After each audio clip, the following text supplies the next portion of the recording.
What's up, guys? It's KB. Make sure you subscribe to the Underground Sports Philadelphia YouTube channel. Click the bell icon down below so you don't miss a single video from us. And thanks for tuning in to another video from Underground Sports Philadelphia. Now let's get into it. Philadelphia, baby, you're gonna love it. Best sports fans in the world. Actually, the worst, but that's what makes them the best. Technically, one's not really a meme. The first one's a meme. What do you mean one's not really a meme? The one's not really a meme. It's just something that was posted yesterday by a driver. Oh, I'm happy you have this in our news. Or the thing I'm highlighting on our notes. Yes. Because it was awesome. Yeah, it was bad. All right. Hello. Welcome to Underground Circuit, episode number 104. Yep. My name is Owen. That is my sister Casey. Thank you for joining us. We have a jam-packed episode for you guys this week. We'll do all of our normal stuff, our weekly news, all that stuff, and then we're gonna do our. Well, it's not really weekly news. It's not really weekly news. You're right. There isn't really. You're right. No, there's none. No, well, your shortcut didn't run, so I don't know if there was, but there really hasn't been weekly news. I did run it just before we started, but did you? It did not run because it's Tuesday, because it's not a Tuesday. But regardless, while you look at that, we will also be we're doing our recap of a very exciting Bahrain GP, as well as a not so exciting but still pretty good, some cool moments. Long Beach Grand Prix for IndyCar. So both good races. Just rewatched the highlights just to refresh my brain on the races and everything. So really enjoyed it. Yeah, well, you weren't paying attention to IndyCar yesterday. No, I was smack dab in the middle of watching Rory McIlroy win his first Masters tournament. I would love to hear. I think I got to listen to the episode of Getting a Hole for I need week. to. I feel like I need to listen to it as well. Just a huge moment, but yeah. Yes. Thank you for tuning in today. If you are interested, please make sure to go follow us over on Instagram and Threads at undergroundcircuit_. It is spelled the exact same way as the show is spelled. And go follow us over on X at UGCircuitPod, and then also follow us on TikTok at underground_circuits. If you can, also, if you are a fan of the show, please make sure to go follow us on whatever podcast player you're listening to us on right now, or if you're following us, watching us on YouTube, thank you for tuning in and staring at our lovely faces. Please make sure to go follow us on your podcast player of choice.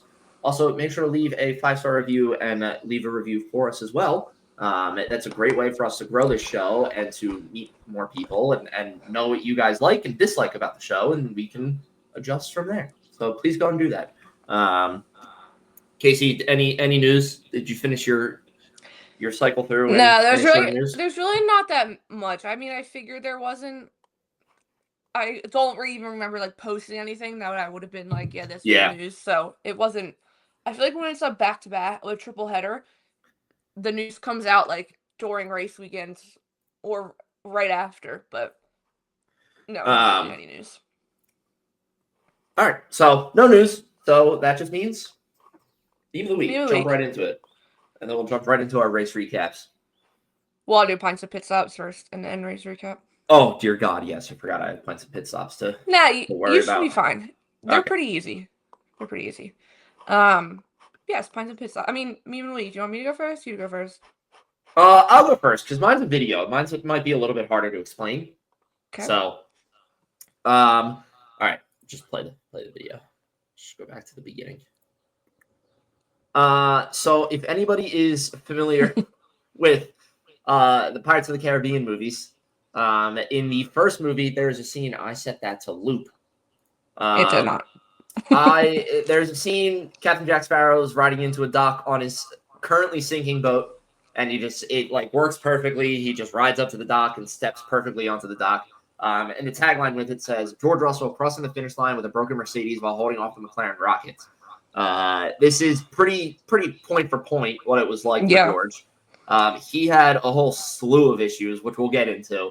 But this is pretty much spot on for it. So it got a chuckle out of me. Chuckle? Got a chuckle. I could have had there was some decent amount of memeable moments this weekend. My first one, this was, none of us caught this at the watch party, but this was the podium as Lando was walking on. They said it's his 4th podium of 2025, and they spelled it FORTH. So, yeah.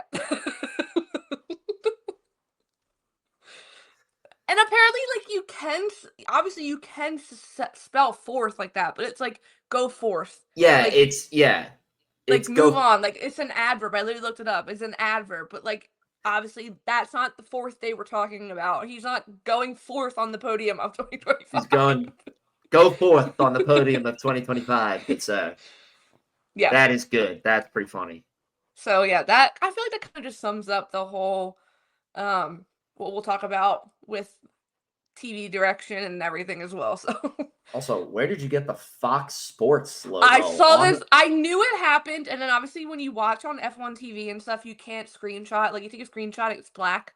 Right. So, and then I tried going through like YouTube TV, but it also, YouTube TV, I didn't like save it, so I had to wait for the broadcast. So I knew someone it was posted about on Twitter, so I searched for it and it came up. So that's just someone else's screenshot wherever they live watches in Fox. So all right. This was my first meme. The second meme, like I said to Owen before we start, is really not a meme. I can see it and I know what it is, so I know it's not a meme. I know what, No, so obviously we talk about the Masters. Oscar Piastri posted this photo from the Masters of Rory and his caddy walking to another hole. But if you zoom in, I think I can zoom in. If you zoom in, the caddy's number is 81. Zoom and enhance. The caddy's number is 81. So obviously, we know who won the race yesterday. We know who ended up winning the Masters. So it's no, I don't want this anymore. No. Don't go away. So yes, that was just another one. I like that he posted it and pointed it out. And then we posted this before he even won. And then afterwards, I posted the screenshot on Threads, and I was like, it was written in the stars. But yes, so that is pretty good. That's a great picture. First of all, Rory, that's an awesome picture. I would love to know, like, what if it's not post victory, because there would be a lot more elation in his face. But no, that's what I'm saying. It's not, because it was Oscar shared that before he was like.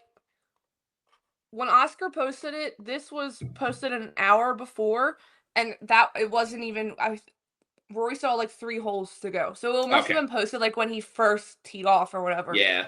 And he shared it, but yeah, thought the 2 number 81s won yesterday, so it was a good day for 81s. Good day for 81. Good day, but yeah. And then Alpine posted today. I was waiting for their congratulations post. But I'm shocked it wasn't like faster. Like, because you had like Pierre posting that he was watching it. I'm sure Carlos and Lando were up watching it. Like, yeah. Somebody posted it. I can't remember if it was Williams or if it was F1 themselves. And they posted a clip of Carlos and Lando talking about it, and they were like, I think Rory's going to win. You have to go. Williams and McLaren did a joint video, post, and they did like a golfing challenge with the 2 of them. They did like trick shots and with like putting and stuff with Carlos and Lando. So that's, and then they were asking it, like talking at the end. They both said Rory to win. So now you know who else? Because IndyCar this weekend, Scott McLaughlin, he posted that he got to go to the Masters, or on the practice day he was there before going to Long Beach. So it was an interview with James Cocker. He's the guy, he's hilarious. He does all the funny track videos. When he interviewed Scott McLaughlin, and they were talking like about the Masters and his experience and stuff and everything. So but yeah, that was my meme of the week. So, I told you the side one wasn't really a meme. Yeah. But it's still good though. Yeah, still good. Still good. Still good. I could have had one with the way the Mercedes boys were wearing those cooling jackets that made them look like burritos. The puffy jackets. Yeah. That were massive. But yes, pints and pit stops. Oh wait, before we go on, you know the Drive to Survive producers are freaking out about Rory winning yesterday and full swing next season. He's such a big character in full swing.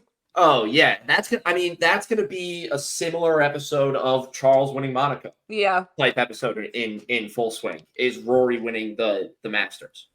That's 100% what it's gonna end up being, and it's gonna be great. I can't wait to watch that episode. Yeah, they were sitting there like, yes, yeah, this is working perfectly. But yes, pints and pit stops. Everyone knows the drill. 5 questions. This is all about Bahrain GP, and obviously a lot happened. So, but I think you'll be fine. They're pretty straightforward, so I think you're gonna be fine. The ring lights annoying. Yes, I will start the timer. Immediately following the first question. He will gain a second for every question he gets wrong. He will lose a second for every question he gets right. I think he's gonna get them right. Okay, ready? Yeah. Okay. What word did George say over the radio? Audacious. Fun. What was the safety car for? Debris on the track. Do you know which 2 drivers? Yuki and Carlos. Why did Liam get a 10-second penalty? Unsafe release. What lap did Carlos retire on? 47. What position was Ali in at the end of lap 1? 14.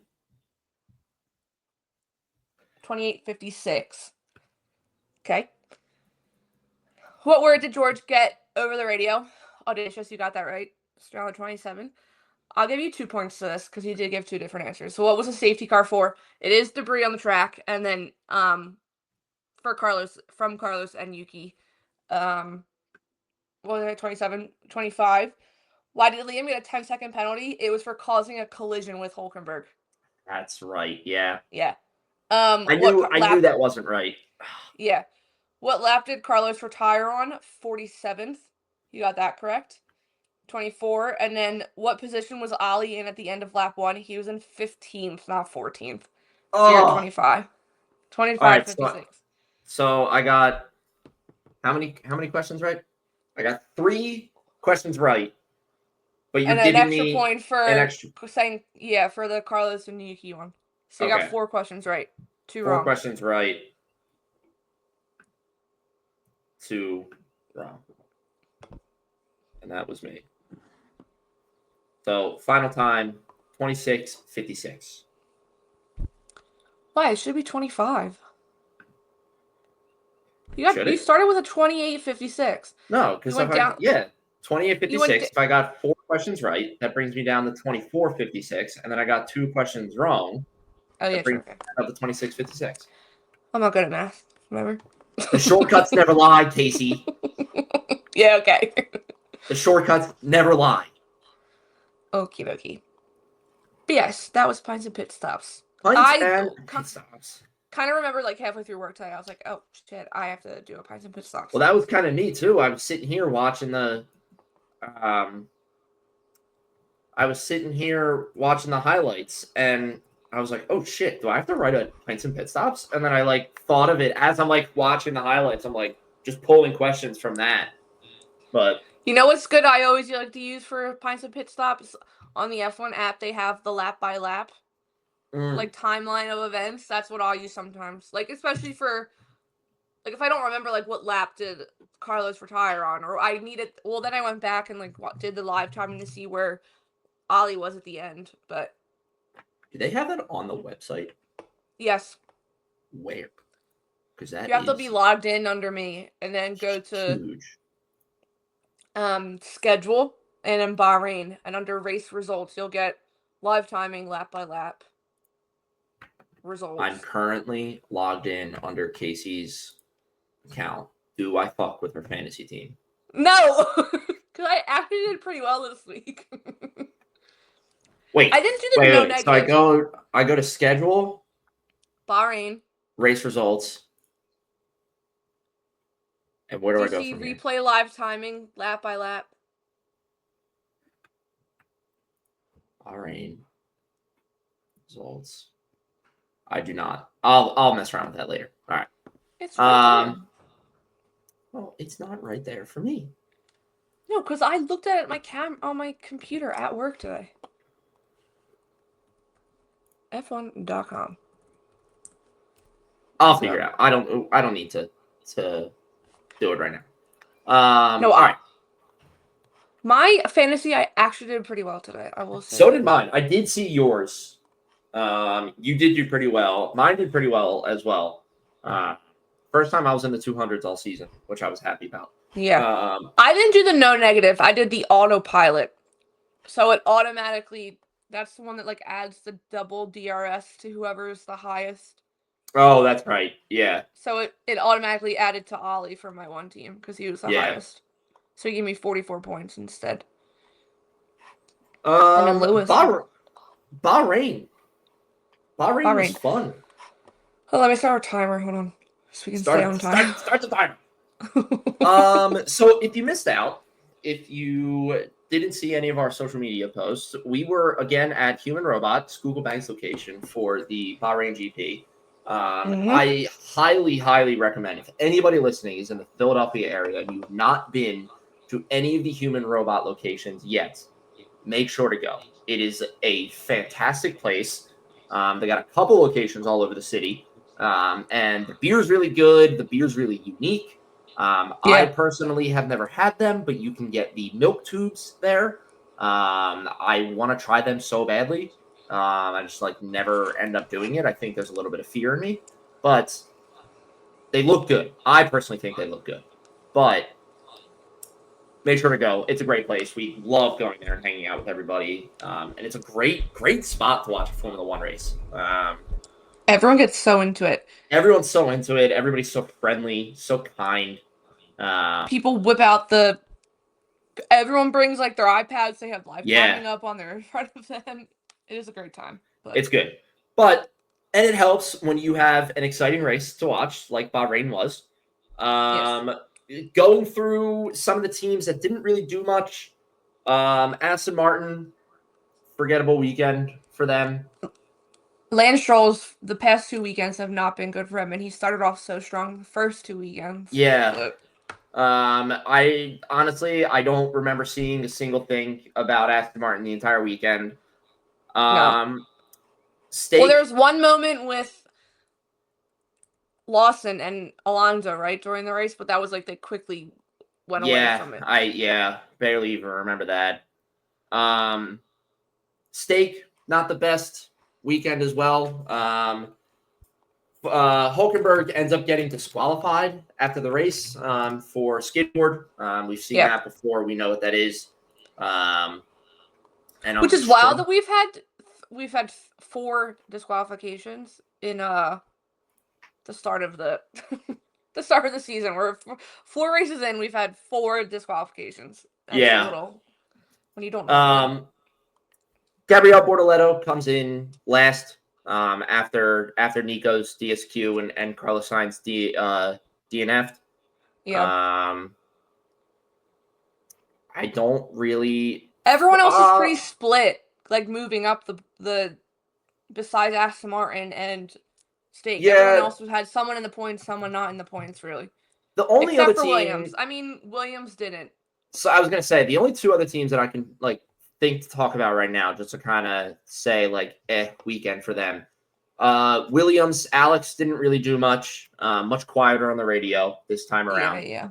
And Carlos was doing fine. He ends up having contact with Yuki, and his entire side pod just rips open, and they have to retire the car because everything was getting just there's too much damage to it. Someone on TikTok went, "Oh my god, we saw the car's organs." We did. We literally did. But other than that, V-Carb also kind of forgettable weekend. Isaac. You had a quick battle between Isaac and Liam at the start, but I mean, Isaac kind of wiped the floor clean with him. He didn't finish in points. Isaac, he finished 13th, and Liam finished 16th. So kind of just meh.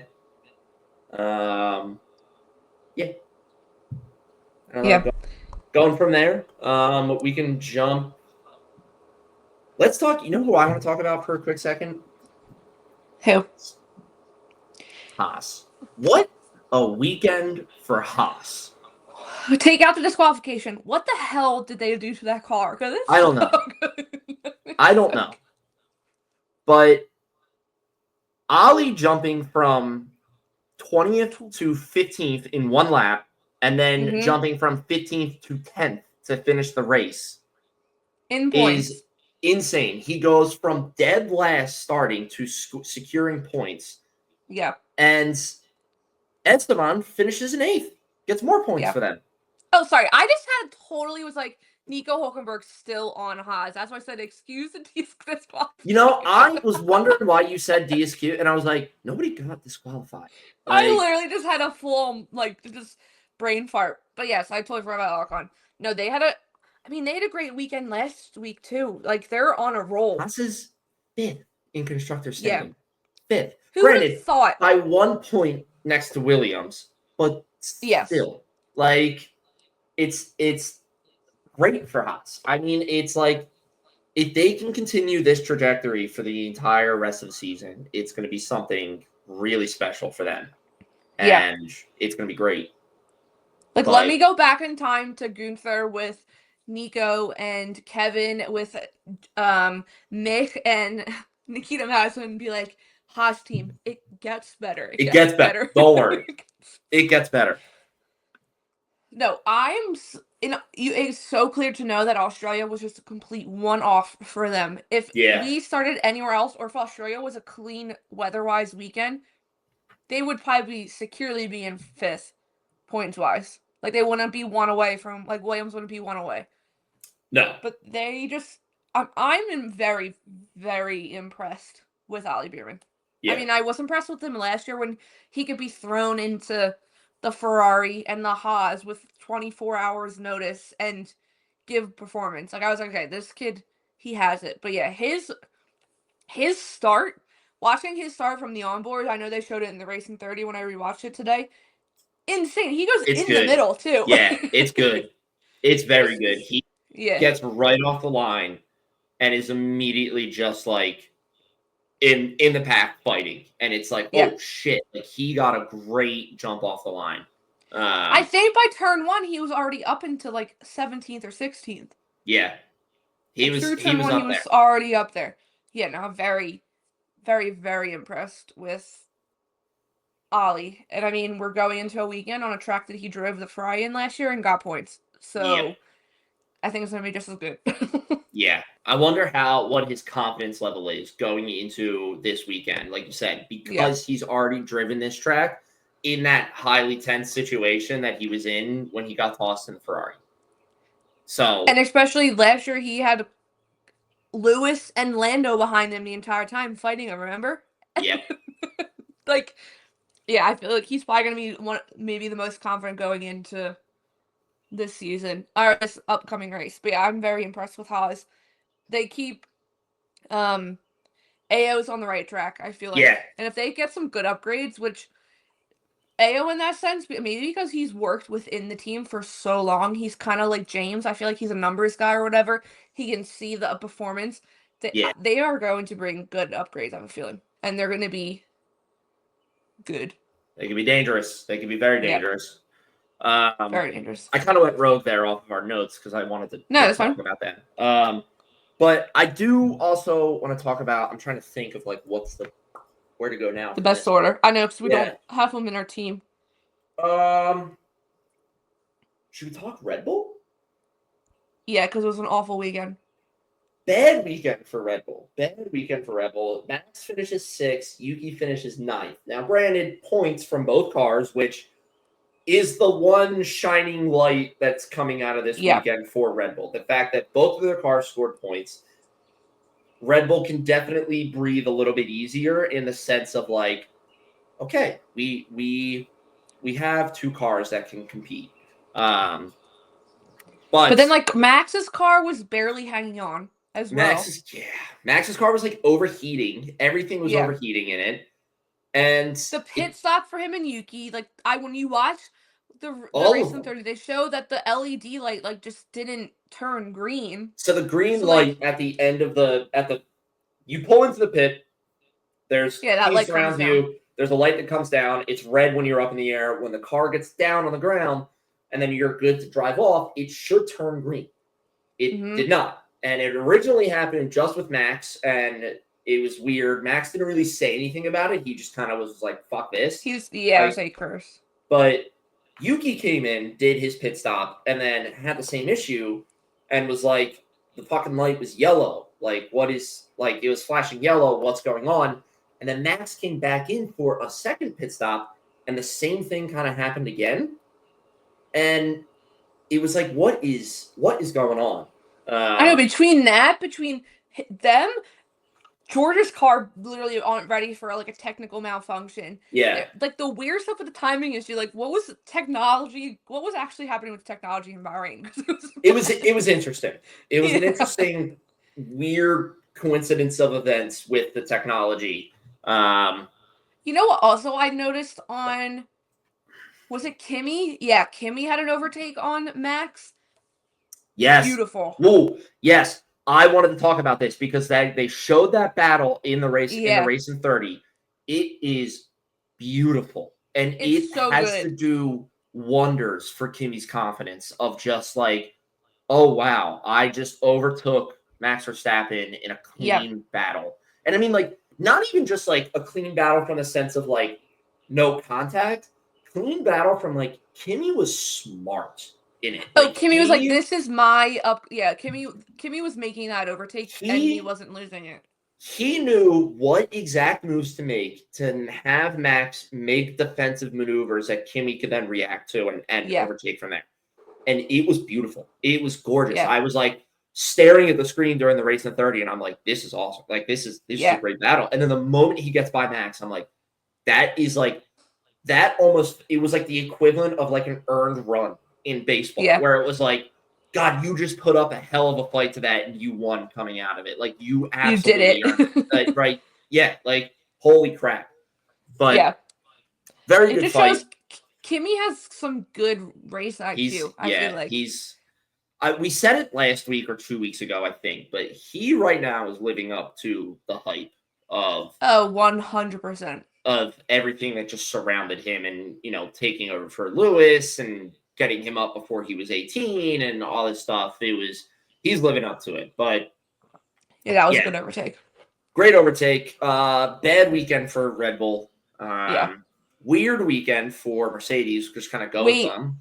Go ahead. But the drama with Red Bull post-race, we have to talk about. Oh, my God, yeah. So apparently on Sky's coverage, Ted always has Ted's notebook, which is like kind of, you see like the paddocks like breaking down or whatever, like the teams are leaving, and he's just giving more in-depth overview.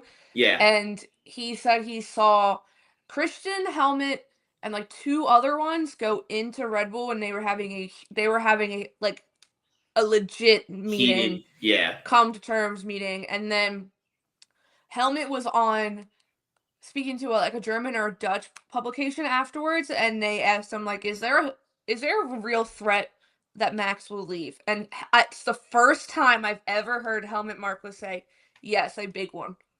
Like, because Helmut was unseen talking to Max's manager, and that was a heated exchange as well. Like, Red Bull's downfall is here and happening very quickly, very fast. It's crazy that all of last year we were like, Max is leaving. There's all these rumors about Max leaving. Even Drive to Survive did it up a little bit with the whole Lewis leaving episode, and they were like, could Mercedes get Max? I think it's crazy that it's just like, I cannot picture in my head. This is what I'm struggling to say. I cannot picture Max leaving Red Bull, but that man loves to win championships and loves to win races. So him leaving Red Bull to go to another team and win races is not, he won't give it a second thought. He will be, I'm out of here. You guys have a crappy car now. I'm gone. Team culture is probably shit from what it sounds like. Yeah. I posted, I said, please, I need a clip of Toto looking at the camera like an episode of The Office. Because that man's like, He's loving and it. like, Yeah. if George is the one, obviously he would get rid of. George is giving a hell of an interview for everyone else to see his driving capabilities in that car. I just you know where I would love to see Max go, and there Aston were Martin. rumors. There were rumors of that last year just because of Newey going as well, and the Honda Power Unit. But what do you do as Lawrence Stroll? What do you do with Max Verstappen? Do you go to Fernando and say, "Hey, man, it might be time for an early retirement," or do you go to your son and you say, "Hey, it's time. Hey, it's time. We're getting Max Verstappen. You're out. Go to the hypercar team. Go to WEC." But then you have Max Verstappen and Fernando Alonso with an Adrian Newey Aston Martin Honda Power Unit car. Right. Yeah. So it's like, now, granted, there is a thing too that it's, Adrian Newey has said, or somebody has said from Aston Martin, like, Adrian is not going to touch this year's car. He's solely focused on next year's car. So, like, sure, Max, maybe, I don't know. But Max probably there's all these rumors that Max has the clause in his contract. If they're not producing, because we know what Max can produce with a car that's not top of the line. We watched it last week. But if that team is incapable, if Max leaves, if Adrian Newey is not touching the 2025 car, Aston Martin right now is worse off than Red Bull. So it's like, why would Max then put himself in a worse team? Adrian Newey's working on the new car coming under new regs. Fair, yes, but I just keep, like, Max just wants to win now is a thing. Mm-hmm. So it's like, I don't think Max leaves now. I don't think he does that. So you think it's like a strictly end of the year thing? I don't think Max leaves in the middle of the season. I don't see that happening at all. But because he's still in the fight at the moment. But I do think he starts taking a look at the future. That would be interesting to see. That'd be crazy. We thought Lewis the Ferrari breaking news. In the first 5 years of our major Formula One were like us following the sport, we would see Lewis Hamilton go to Ferrari and Max Verstappen leave Red Bull. That'd be crazy. God, make it happen. Make it happen. Make it happen. But yeah, it was definitely a wild weekend for Red Bull. But yeah, Mercedes, good. George pulling on Max Verstappen and willing a car over the line. And that car was ready to give up. Yeah, that car wanted to die and just like inch along the line. And George kept Lando behind him, which, like, huge props to him. He's dealing with all these mechanical failures. He's got all these issues, but able to defend on Lando. Able to defend on the McLaren, and just like crazy. So good on him. And like I said, Kimmy's doing exactly what he needs to do right now, and that is just getting comfortable in the car, scoring clean weekends. Points. Yes, clean weekends, scoring points. There you go. We're not they're not expecting any race wins out of him like right away. No, but when I expect we see Kimmy maybe on podiums and stuff over the summer, because that's when a lot of the F2 races are within those European circuits. They're ones that he knows, but like the back of his hand. So I think that's when we start to see him maybe inching his way up. But I do have to say something about George. Everyone always jokes, like, especially with McLaren at the beginning of the year, they're like, no, we move in silence. George Russell might be the true person moving in silence, and he's becoming a real threat. Yeah. But he's becoming a real threat. If he wins a race, he's in the fight now, but if he wins a race, he's been on almost every podium. He's 3 out of the 4 podiums. 4th in driver standings right now with 63 points, and Lando is in 1st with 77. If he wins a race and Lando's off the podium, he's right up there. Yeah, that's what he's truly moving, and it is kind of exciting to see, because he's also stepping into the new role of being the leader on the team and all this stuff. But Right. yeah, no. Which kind of the same aspect of Kimi. George is also doing what's expected of him this Yeah. weekend. He's fulfilling that veteran's role and getting the more points for the team and everything. Yeah. And not winning these races, but within Mercedes winning these races. No, and like this one, I was joking around the watch party being like, this is the first podium George, because like obviously the first two, he like snuck on in third. This one, he was in the fight. He was in the fight. Obviously not with Oscar, but he was in the fight. But yeah, that good for Mercedes. Ferrari, we'll just go to Ferrari. I can't really say much. I mean, it's clear the upgrades are working. Yeah, I thought it was a good weekend for Ferrari, to be honest. No, I think it was a good step in the right direction. I do think it was. I do think they had the right strategy at first, maybe. I think with Charles, they were going to do medium, soft, and then the safety car effed them up. True. That's a good point. I think that's what screwed him up. And Charles was, especially because, like, obviously the watch party, it's hard to hear all the radios, but Charles, like, when he came in for that one pit stop, he wanted Plan D so bad, and it was like, it made it seem like Ferrari just ignored him. But that's what I'm thinking, that he wanted medium, softs, and I think he went medium hards, and then obviously the hards take forever to warm up. But Lewis looks great. I don't know what his issue is when it comes to Q3. It's like he loses, because he looked fine in Q1 and Q2, and then Q3 he just maybe made too many mistakes, but it's clear the upgrades are working. I do think Lewis is still getting used to everything with Ferrari. Yeah. Top of the line, everything. But yeah, I mean, step in the right direction for Ferrari. I will give them that. I mean, yeah, fourth and fifth? Fourth and sixth? Fourth and fifth. Lewis finished. Oh, you are right. Max You are right. sixth. I'm sorry. Yes, fourth and fifth. Yeah, I think it was overall a good weekend for Ferrari. I think you're hitting the nail on the head, and that it's the step in the right direction for them. You know, I do think that a Lewis Ferrari win is coming. You know, a race win, not a sprint. I know he's won the sprint, but a race win for Lewis is coming this year. And I just think it's going to take a little bit more time. The issue now is you are 4 races into a 24 race season. So you, at this point, are in a healthy bit. And Ferrari can't really afford to not win races much longer. I would say. Yeah, but if you think McLaren 2 years ago, they did awful at the beginning of the season.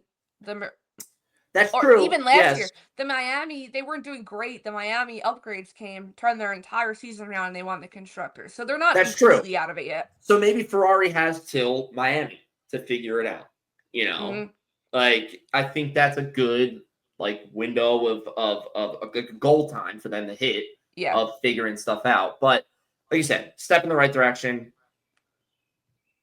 Yeah, I think that's. I do. It's a good segue into McLaren.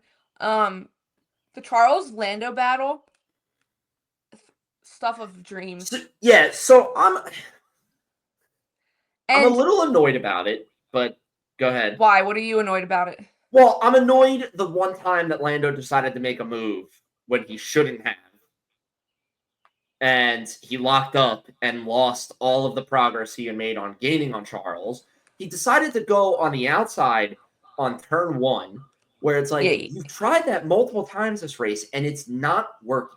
Even the broadcast, why is he trying at turn 1? It's not going to happen. You use turn 1 to get as close as you can to whatever car's in front of you. This case, it's Charles. And then you use the second DRS zone to dive into turn, I think that's 4 or 5, to make the overtake there. Do that. And I was just pissed that he locked up and went wide, because I'm like, now you just burnt 3 or 4 laps of gains on Charles. You know, it was a frustrating thing to watch. Lando has spoken to the media numerous times about he doesn't feel at one with the car right now. No, and Oscar clearly does. Yeah, I'd be interested to see if there's upgrades brought, or the first time that car is maybe Miami he feels better because it's his track that he first won on and everything, and he knows what it takes, the setup for the car to win and everything. So maybe there he'll feel better. But overall, I think right now the lead is slipping a little bit right now in the drivers' championships, and it's slipping to Oscar, which is like the funny part about it. And I posted this. I talked about it with David at the watch party. Yeah. McLaren's in a peculiar situation right now, and that is we are leading the Constructors' Championship, and both of our drivers are leading the Drivers' Championship. Lando's in first, Oscar's in second. Oscar's in second by 3 points. Yeah, and I also feel like I saw someone else say this as well. I feel like Oscar may have the momentum because out of the 4 races, Lando has not looked fully comfortable the way Oscar has looked. Yeah. Like, so if Oscar has the confidence and you're still getting 1-2s, go with Oscar. Go with Oscar. There needs to be a serious sit down in McLaren, and they need to say, okay, either we figure out what's wrong with Lando and why he's not feeling at one with the car right now, and we adjust to what he needs, or B, you prioritize Oscar. Not saying leave Lando to the dogs. Oh, and you're just like, screw you, we're going with Oscar. That's not at all what I'm saying. But there has to come a point of we need to make this decision. I think the earlier McLaren makes that decision, the cleaner the season is going to be logistically for them. Yeah, well, and I think, like, if, say, Oscar wins one more, that's 3-1. Yeah. And I know we're going into Jeddah. That is, I mean, we saw the way Oscar drove in Baku. We saw the way Oscar drives in Hungary. Like, the kid loves, and Monaco, the kid loves a skinny street track. He's so Charles in that aspect. They both love the same kind of, like, themes when it comes to tracks. Like, so, say if Oscar goes and wins Jeddah, he's going into a sprint weekend, which we know he's pretty good at, and it's Miami. Like, we saw how well he did on Miami last year. Yeah, I think the momentum is they're gonna be in a predicament, and if they behave the way the team behaves the way they did last year, they will be the laughing stock. And I know people hate it, but they will be 100%. If people thought last year was annoying with them bringing up papaya rules, they will be a laughing stock if they don't figure it out. Yeah. I do want to say though, going back to the Charles and Lando battle, I know because the overtake Lando had when he finally got by was beautiful, but Charles was also defending for a beautiful 10 laps before. Yeah. It was a great series and sequence of laps of battle. Like it was awesome to watch. And also Lando, it's clear Lando was in the fastest car. When Red Bull was the fastest car, overtaking anyone else was like nothing. Cake. Yeah. Like, that's how, like, Charles was like, that's how I think the upgrades are working for Ferrari and Charles and Lewis. But Charles also was just good at defending. We need to talk about Lando so blatantly being a full tire over the... Come on, dude. Like... That's like a beginner's mistake. I hate to say it. You are known for botching your starts. And you do something egregious as that. And it's like... Listen, I know that I'm just a person sitting in a chair judging drivers for doing stupid things, but I'm amazed he got away with a 5-second penalty. I am amazed that he got away with it. I thought it was going to be at least. I thought it was going to be 10 because that was last year when he had the false start. I think he got 10 seconds, or Checo when he got the false start. This one was he was fully ahead of the whole front axle of the car was over the white line, and that's obviously a big no-no. And it was bad that he did that. And like I said, I'm amazed he got away with 5 seconds. I like that he got away with 5 seconds as a biased fan, And they did it early. I like that they did it early in the race. It didn't really affect him much in the race. No. So it's like kind of like a moot point, but yeah, just a stupid mistake from Lando. The penalty never needed to be there. It is what Did it you is. see the video from Max's onboard?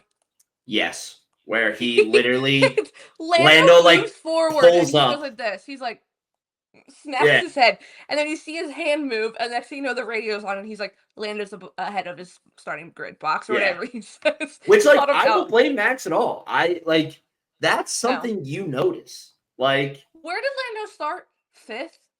4th. No, 5th. Because someone said they thought that I saw someone say that Charles might have also caught him out, but he would not have been able to see him if he was right behind Charles in 2nd and 4th. Yes, but he was 2nd and maybe Yeah, Charles in his mirror saw him move up, but I know maybe, Max yeah, caught him out. he could have seen something, just like, especially because Lando did move when everybody else was still. Yeah. That's something that an F1 driver will see in their like rearview mirror. So I'm not shocked about that if Charles did call him out for it. But yeah, just a stupid mistake from Lando. I mean, it is what it is. You have Oscar, with a Verstappen style victory, just like driving away from the crowd and everything. I feel like this is the appropriate time to kind of go into this. The fact I'm almost out of time, but we can talk about this. It'll be quick. The fact that we saw Oscar cross the line in a small box is downright disrespectful. And did they ever do that to Max? No. And I have to give credit here. I was scrolling on Instagram and I saw Matt and Tommy talking about it. Yeah. And they had great points. And they were like, when was the last time you ever saw that happen? But we have always watched the winner of the race cross the line in the big box. If you're following the battle, follow it in the little box. Like, it's the last lap. How much more room do they have to kind of take that chance? The other thing they pointed out, too, and I never realized this. I know exactly what you're going to say. We have never seen somebody overtake somebody in the last corner of Bahrain. They literally say, when was the last time we saw that happen? They're like, never. Now, was that a figure of speech? Maybe. I don't know. But still, whatever F1 TV is, or Formula One media, I should say, is doing with the TV director needs to be fired. Because this also goes back to Suzuka. I have a tweet in all caps that says, why the fuck are we cutting away from two cars coming out of the pit lane together? Why are we cutting away from that? What is happening here? It's been extremely bad the start of this season. I don't know. I remember a few seasons ago, like Brazil was bad one time. But that was like the camera like in the sky couldn't even find the cars or whatever. But like this was awful. We also missed. They also missed Max overtaking Pierre at the very end. Had no idea that Max overtook Pierre to finish 6th. Not a clue. They completely missed it. It was completely it was downright awful. It was not good. It could have been so much better, but yeah, it was not good. I wanted to talk about this. I also saw Maddie and Tommy talking clip from them talking about this. Talking about how strategy was so key for this race, and especially coming off of Suzuka, where it was the most boring race ever, and everyone was on with the same tires. After the lap after the safety car ended, we had Oscar, Lando, Max, Albon, Hulkenberg, and Bortoletto on the mediums. We had George, Tsunoda, Ali, Kimi, Liam on the softs, everyone else on the hards. We had all 3 tire compounds on track at one time because everyone was on different strategies, and it was so clear that strategy was the what's it called? Key. Strategy was key. Yeah. Yeah, I mean that's always exciting to see. Like you said, it's not like the leaderboard is listed as hard all the way down. Like it's you see that variation, you see the different strategies playing out and everything. I'm glad that it was such a big thing there, and you saw that kind of play out in the race. It was definitely a cool aspect. Yeah, no, it was. I said this too. I completely forgot how Bahrain's such a fun track. Bahrain is very fun. Yeah. Yeah. But yeah, I definitely enjoy it, and I love driving it too. Yeah. in my game and everything, and it's a lot of fun to drive. Yeah, it's but a lot of fun. Yeah, I mean, overall for Bahrain, I thought it was a good race. Definitely better than Suzuka. It makes me excited for Jeddah, and Yeah, I'm with Jeddah so always gives us happy. some good ones. I'm so happy too that we're back on like 8, 9 a.m. race time slots Not for this us. week. Well, I know not this week, but like just not this week, and then not Miami, but then then we're back.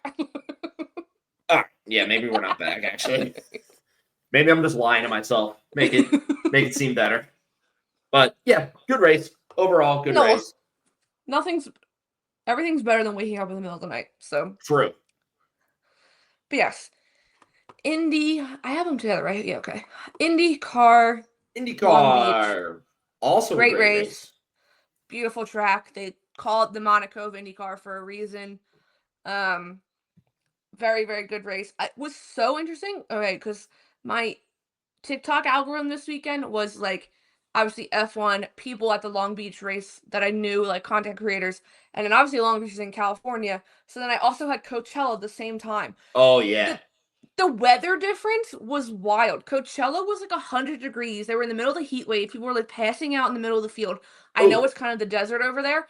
Long Beach, they were wearing jackets on Saturday. They all had like jean jackets on because it was like quote unquote chilly. I was like, this is wild. Someone said at one point in the morning, the temperature difference between Coachella and Long Beach was like 30 degrees. 20 to 30 degrees different. Yeah. Holy crap. It was wild. But yes, very, very. Well, obviously the race was on the same time as the Masters was finishing up, so it was very hard to pay attention. Yeah. So at first I was like, I think this race was pretty boring, but there was actually some decent starts to the race. It was another race where there was no caution. I don't think there was a caution in thermal. We had no cautions in Long Beach this weekend. Yeah, clean race. Yeah. Kyle Kirkwood started on pole and then ended up winning, which was great. Yeah. His strategy was perfect. I felt like when they changed the tires and everything, he pitted the second time maybe, and he came out. And obviously, like with IndyCar, they can come out the very like bottom. There's like 27 drivers. Like where he came out was like the perfect gap. He came out in like 6, so it was still his race. Yeah, too. And I mean, he beat the driver that's won every race so far. He kept Alex Palou behind him like with 2 seconds. So that's what I liked the commentary crew. They were talking about Kyle Kirkwood, and they were like, "Yeah, he's really kind of driven like Alex Palou to win this race." Like as he's like defending against Alex Palou to win the race, and I was like, "Yeah, he kind of is. Like he did great." Was an awesome race, and I thought the defense of Kirkwood on Palou was fantastic. It was especially when well Kirkwood was on the newer tires. Like that outlet was critical. And that outlet was huge for him to keep him behind him. And he did a fantastic job, and it obviously worked out well. No, it worked out really, really well. I was like holding my breath because Alex Palou was like basically touching the back of the car with his front wing. That's how close they were.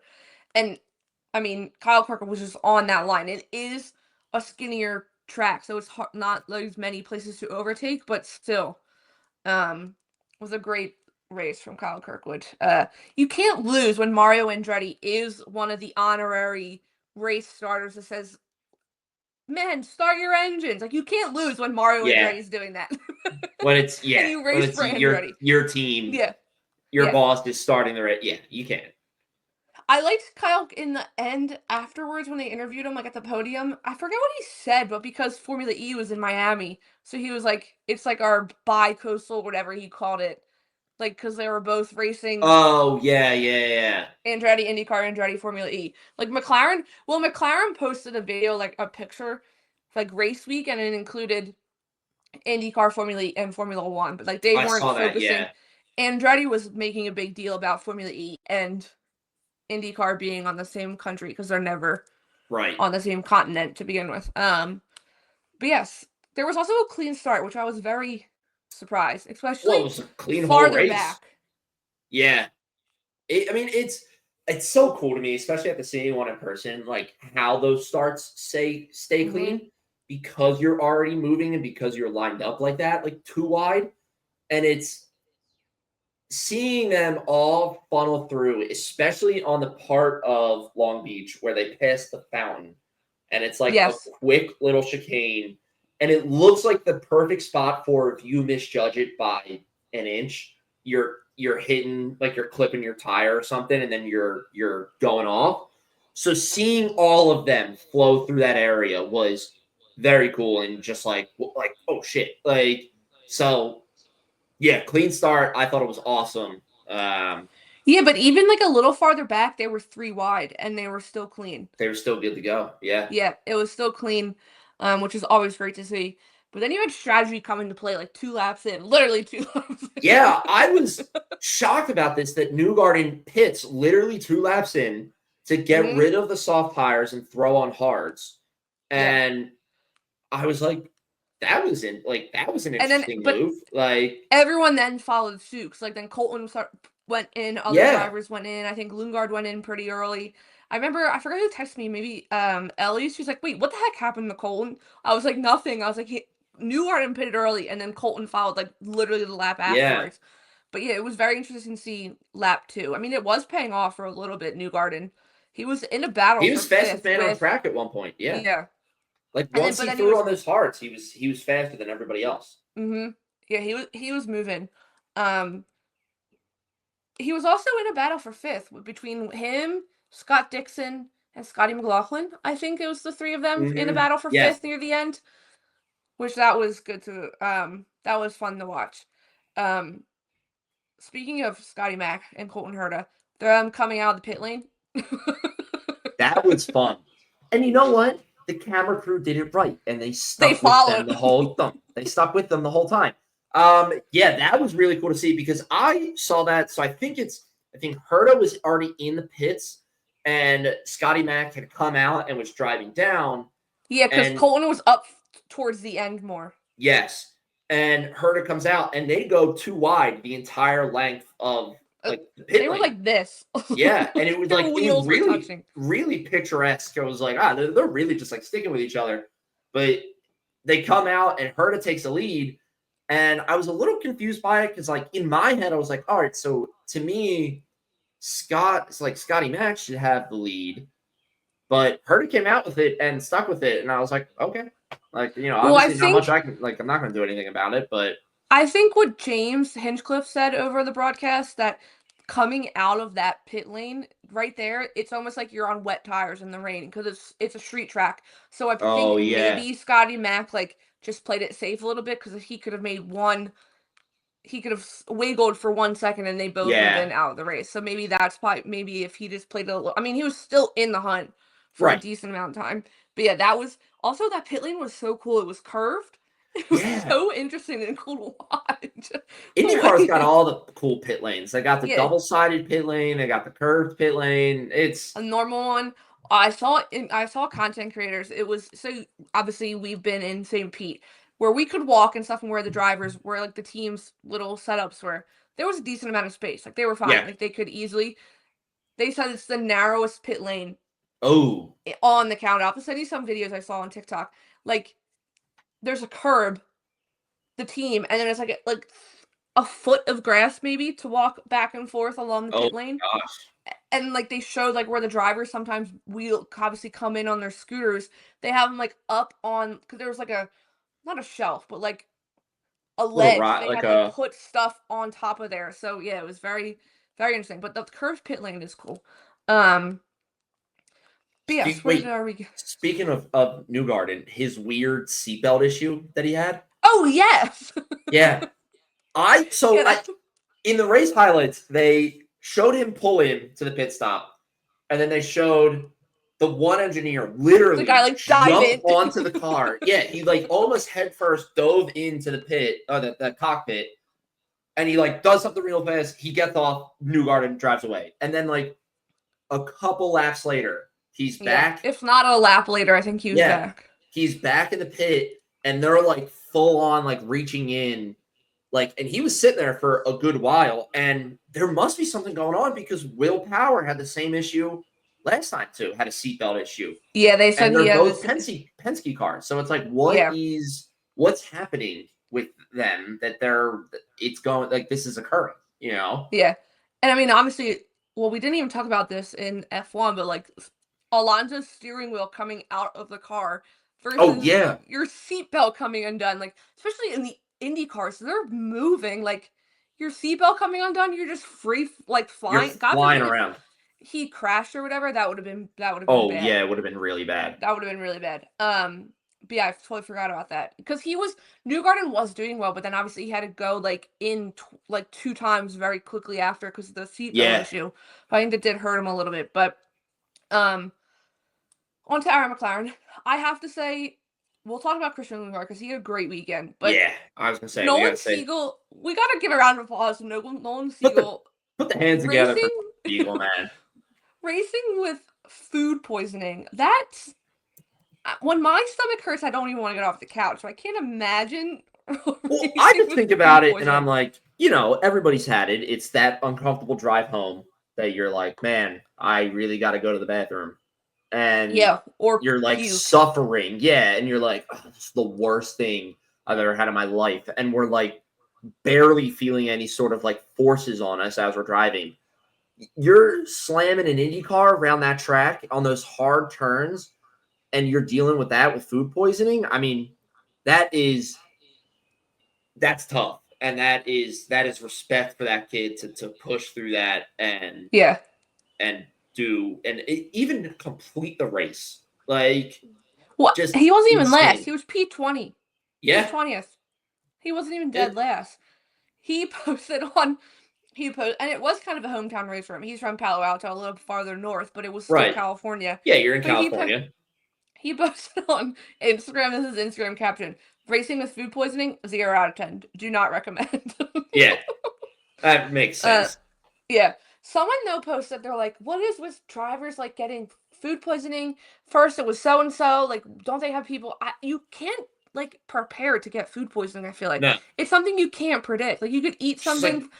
Yeah, it's just one thing could not sit well with you and you're done for. But Yep. yeah, shout out to Nolan Siegel.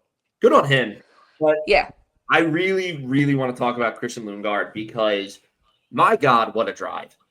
Yeah. And, I mean, I also have a hot take, but I'll save it for a little bit. I have a feeling I know what that hot take is going to be, but that's interesting. He put on an immaculate drive, and I mean, yeah, just a pure like masterclass. Like this, you have the note written down here, and I had the same thing written down too. Like his battle with Dixon and everything, like amazing.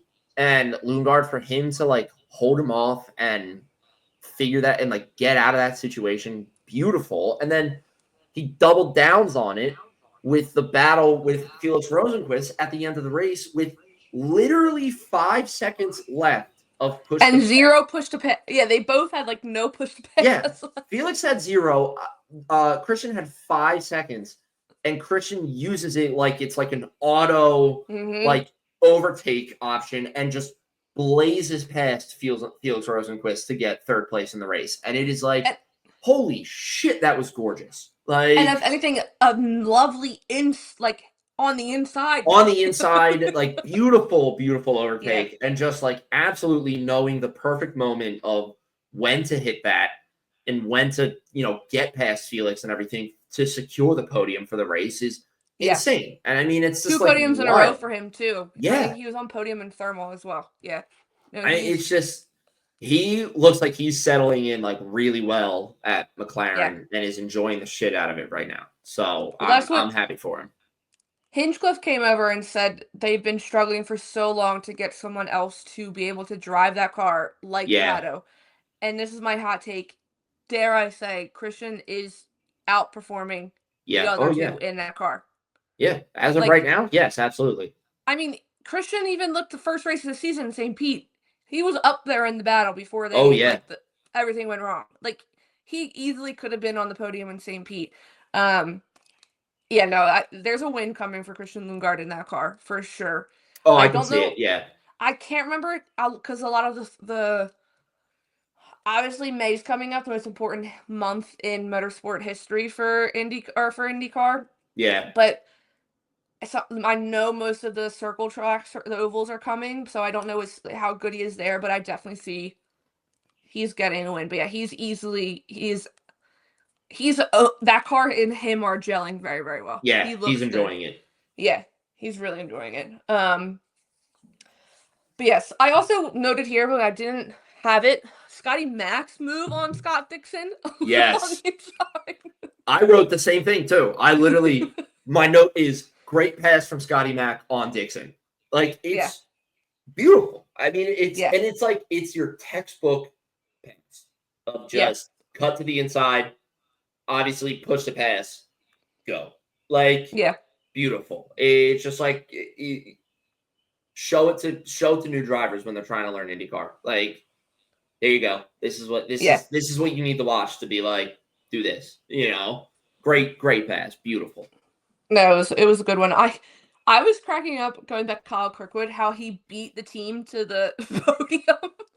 Oh my God! You watched it, like obviously they come off the track and they drive, which I love that they drive their car. It's so cool. Like through fans up to the podium. And normally the team's there waiting, but they weren't there waiting. It was like one guy who then dropped the F-bomb on the Fox podcast. Very good. When he came up and like high-fived Kyle Kirkwood and stuff. But yeah, no, it was Long Beach is such a pretty track. Like, oh, it's gorgeous. Yeah, it's pretty. They have two pretty tracks very early on in the season with St. Pete and Long Beach. I love the part of Long Beach too. It's the final 3 or 4 corners that it's like an easy left, not an easy, but like an easier left-hander, and then it's immediately into like a hard hairpin right hand, and then you get right onto the start line straight, and they just gun it out of that turn. It's beautiful. I love that like little section of that track right there. I'm like, oh, that's such a good, like, you kind of just like catapult yourself into the hairpin and then slam on the, like, pull hard right and then slam on the gas. I'm like, that's awesome. Love it. Yeah. No, that was a good one. I will say, because the first 2 weekends for IndyCar, their broadcast was a little shaky. So maybe the third time's a charm. Third race of the season, I think they got it. I think they worked the kinks out. I do love their leaderboard and how much information you get on the leaderboard. Yeah, it's good. I do like how they highlight the top 5, so you see a little bit more details about them. The tire choices are very easy to see, but then when it comes up to like with the push to pass and how much more time they have, like it is, I do enjoy. They like it worked. It looked very well, and obviously their camera angles, like following Colton Herta and stuff out of the pit lane the entire time through the lap they were on. Yeah, even following Kyle Kirkwood when he was coming out of the pit lane with Alex Palou, they followed them so well throughout the lap. And also when they have to cut away to commercial, you don't fully lose it when you're watching the broadcast on TV. So true, yeah. It like, especially the leaderboard. The leaderboard normally comes up at the top of the screen. Like it's like the picture-in-picture, nice.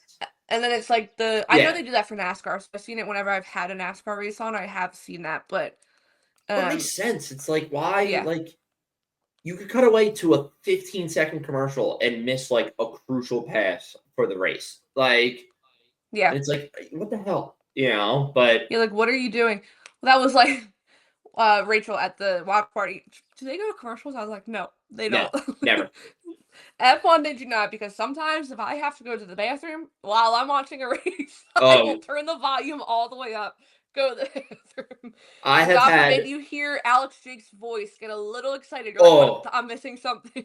I've had it happen to me before. I'm like watching a race. I run to the bathroom real fast and I hear Alex Jakes just start screaming. And I'm like, no! Like, no! I'm like trying to get out as quickly as possible.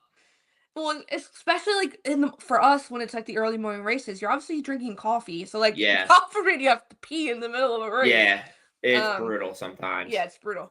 But yes, it was overall. I also, just from seeing so many different things at Long Beach, they had so many different forms of motorsport at like on track. They obviously had IndyCar. IMSA was also there, so I know people got to see the Valkyrie for the first time.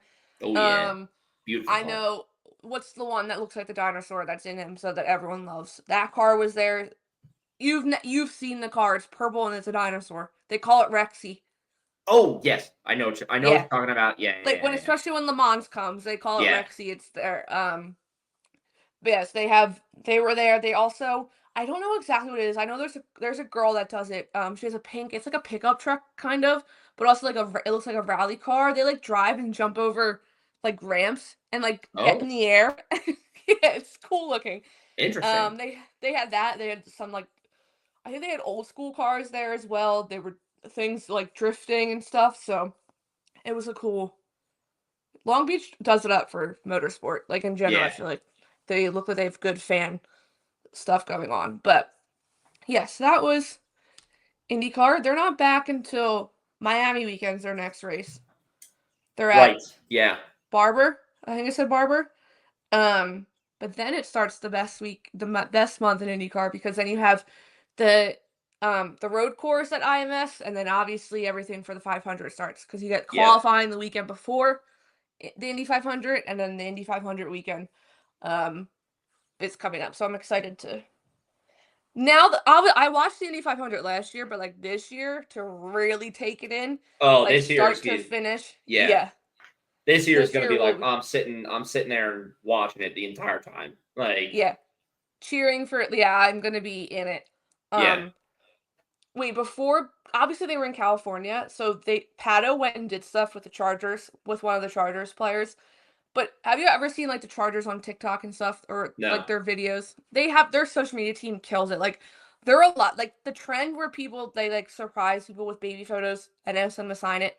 That's where that started. Like they are like responsible for Oh, a lot of the sports things you see other teams do come from the come Chargers. from Like the their social media Chargers. teams kills it. Yeah. So Pato went with one of the I'm blanking on the name, but like met one of the football players. They like did training to like his training, the football players training, and then they went into the whatever the newer McLaren is. There's only like 750 of them or something in the world that they've made. They like went and drove in that, like Pato drove and like was going super fast or whatever. So yeah. They did that. They had that on before the race, but yes. That was IndyCar. IndyCar. IndyCar. Let me check. I don't think there's really. I'm looking at it There right was. now. The only question we have on here. It wasn't even a question. It's not a question. It's a good point though, and I'll bring it back up for visibility. It calls from Bob Lando, and he writes, "Imagine not." It's regarding Casey. You posted a picture of Oscar crossing the finish line as well. And he said, Yeah. "Imagine not seeing this moment live on the broadcast, but wait, we didn't see it because F1 TV directors managing the broadcast have no idea what's happening in the race again." And it's definitely I'd be so curious to see what happens next week and if we get a like same kind of issues. But Yeah. no other questions in that. I have one from Instagram. Wonderful. Our good friend Kyle. Yes. We all know him. We all love him. He asks, "Are we undervaluing the early dominance from McLaren to start the year?" Oh, what a great question. What a great question. What a great question. Are we undervaluing the early dominance from McLaren to start the year? I will say, I don't know if this is the correct answer, and not to cut you off. I do think. I think the hype, like, we can't say they're going to run away with it because it's still too early. Yes. I'm going to go with no. But Okay. I think where it's not being undervalued is more like it. We see it more as Red Bull is failing than McLaren is dominating. And maybe Yeah. I might switch my answer now. Because now I'm thinking, then yes, we are undervaluing it if we're not. Yeah, because we're saying it's about only because Red Bull is failing. Okay, so yes, we are undervaluing McLaren's dominance this year because we are seeing it as we're looking at it through the lens of Red Bull's failing rather than McLaren have a really fast car. And we have said that. People have said that McLaren is the fastest car. That the talking of that is definitely happening. But it's not as much as like it was when Red Bull had a dominant car. It's not 2023 level. Yeah. And that may just be because, like, McLaren just doesn't have that track record. Like, you got to think, like, 2023 Red Bull's coming off of, Max already being a world champion, like Red Bull already being constructors champs, and then they come in and make this massively outrageous car that's so unfair to everybody else. So it's like, sure. But yes, to answer your question in short, yes, it definitely is being a little bit undervalued, I would say. There's definitely the part of the fan that's also me saying that. Like, give McLaren their due and their due diligence of being the winners right now. But yeah, that's my answer. Well, you know what? I also think, like, Oscar won by a crazy gap this weekend. So, like, if they continue that, then I think the conversation will start being Red Bull dominance level conversation. Yeah, if Oscar comes in Jeddah and wins another race by at least 7 seconds, then the conversation will begin of like, oh shit. Like, are we getting a Red Bull 2023 for McLaren in 2025? Yeah. No, I agree. I have a question for you because the LN4 admin posted this today. Yeah. They did a split picture of Lando's original helmet and then the reverse glitter one. Oh. Which one do you like better? Because I said I have a hot take, and the black and glittery one is much better. I said this to Mom. The black and glittery one is much better as well. With the black being the primary color and the squiggles being yellow, I think is much better. So much more. Yeah, I think it's much better. I didn't dislike the yellow and the black, but I think the black and the yellow is a much better color combination and whatnot. I like it a lot. Yeah, no, I do think it, the whatever he calls it, the fluoro or whatever, just pops a little bit more on the black background versus the black on the. I want to redo he's up there, you can't see it. I want to redo the ornament with the black and with black and yellow. Very, very. The black primary is much better in my opinion. Someone when I posted it, someone responded. Well, everyone's like, no, you're correct. Someone said, hear me out. Gradient from fluoro background to black background on one helmet. So it's like an ombre, and it changes over. That'd be sick. I'd have to see it to like. I have to see how the squiggles would work.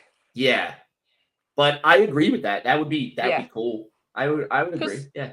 Because like if you're doing the ombre from the yellow to the black, then it has to be reverse on the squiggles from black to yellow.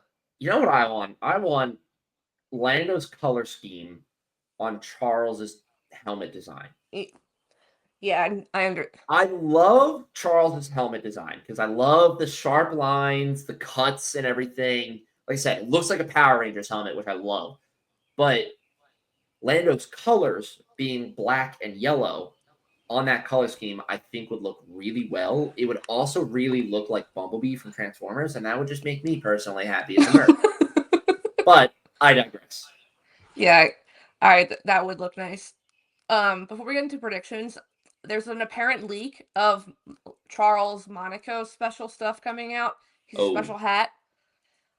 I may need to buy it. I saw what the Miami one looked like, and I was like, oh, no, I want that, because the Miami one's fully white with, like, red details. So I was like, oh, that's hot. I like that. Like, I like that a lot. The Monaco one, baby blue pinstripes. White details with the 16, the logo.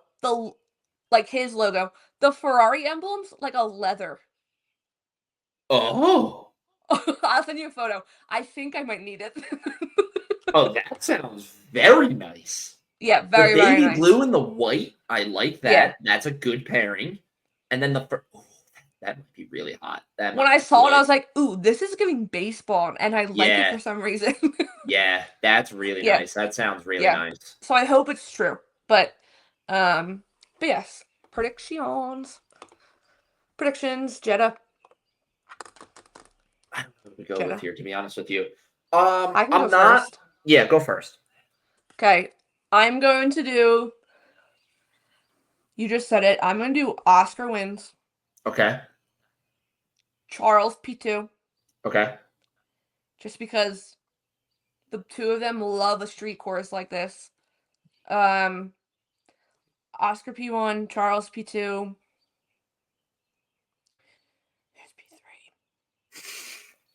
Max P3. Oscar Okay. Charles Max. All right. I like it. I like it.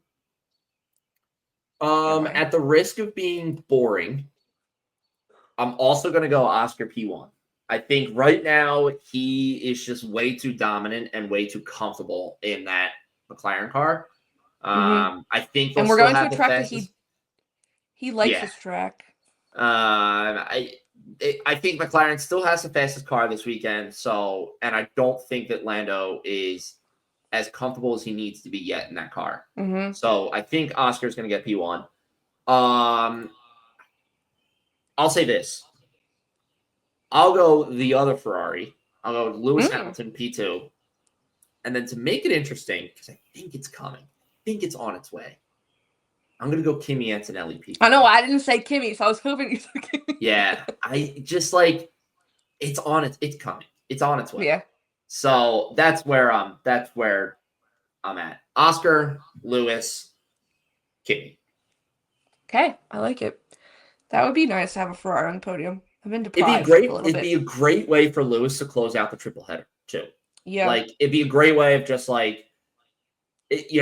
his best triple header, not his worst triple header, but if he could end it on the podium, he would look back on it going into then Miami very favorably. Very I got on the podium, I'm good to go.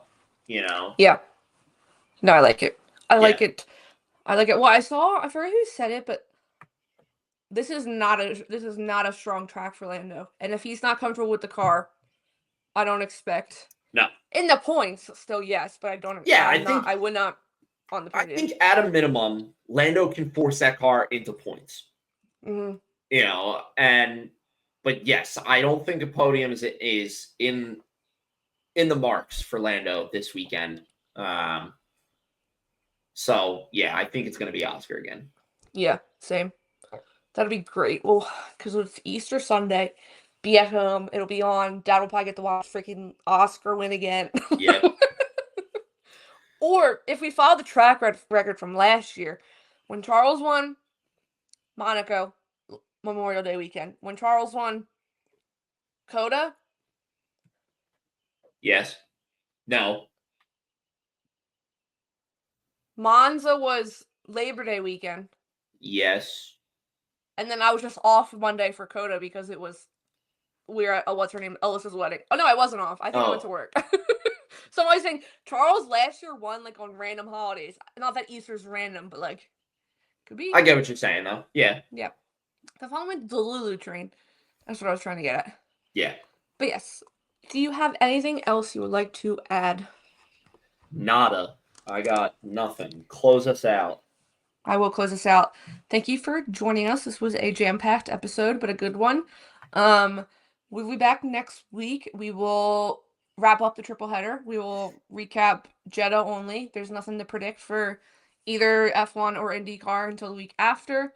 As always, please give us a follow on Instagram at Threads at Underground Circuit _ over on Twitter at UG Circuit Pod, over on TikTok at TikTok Underground _ Circuit.